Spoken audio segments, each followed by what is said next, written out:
G'day, I'm Ralph Schwartz. Welcome to Geoterrics Outdoors Australia. This is the fourth snowshoe video that I promised you for a little while. Today's review is going to be the Ferrino Felik or Felik. Very interesting looking pair of snowshoes, and I thought I'd show you some of the features.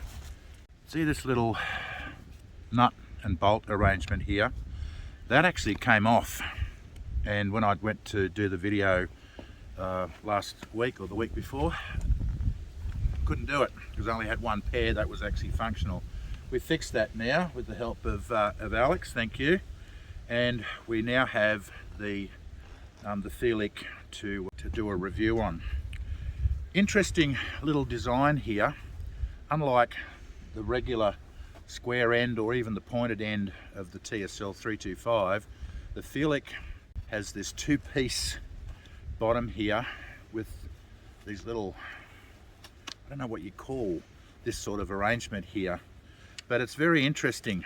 If you have a look at the bottom, there's very little flotation, and it, as a snowshoe for thick snow conditions like we have here today and powder, we'll see how this actually performs. I think it's going to be a little better as an icebreaker. These crampon sections here aren't very sharp, and you've only got this one little piece at the front here. I think this is more of a climbing, a sludgy climbing type arrangement, but let's see how it performs in the snow. It's got an interesting adjuster here, which you've got an open position that you can slide this adjuster forward and back, and then you can lock it. But it's got a quick activated for the back of the foot. For the front of the foot, you put your foot in there and you just reef this up, and that gets your foot in there. And then when you need to get it out, you just pull down on these here, and then you can get your foot out. So that's a not particularly grabbing, but let's see how they work on my new Obos. See how they go.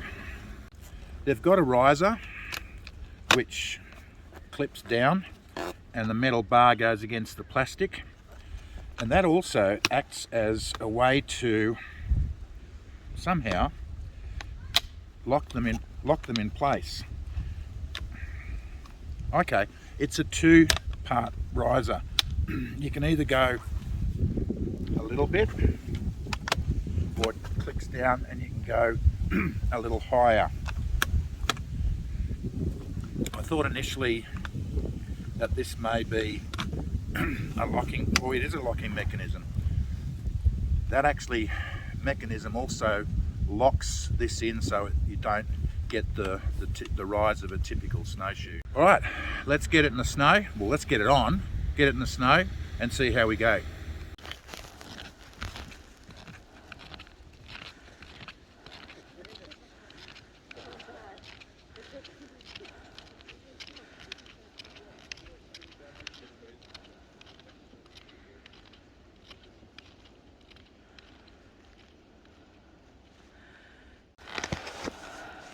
Going to see how it performs in uphill terrain. I've just gone up over a tree which was snowed up, and I didn't snap the risers in.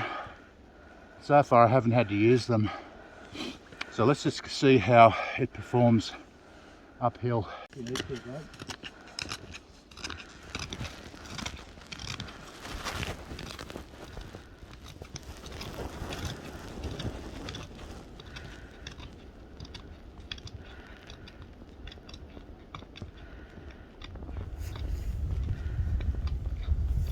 So I've had a bit of a play in these. I've run, I've jumped, done all that sort of bits and pieces, and of the 4 sets of snowshoes that I've got, I'm surprised to say these are my favourite. They feel so incredibly on point. They're poised, they're tight, they're rigid, and in this sort of condition, this is what I want.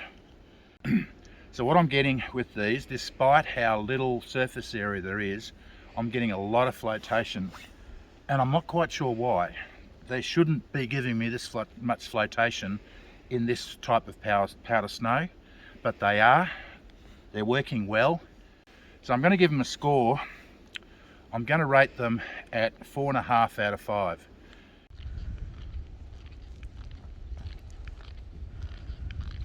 If you've enjoyed this video, please give us a thumbs up. Please subscribe to the channel so you get a notification when we upload new gear. And thanks for watching.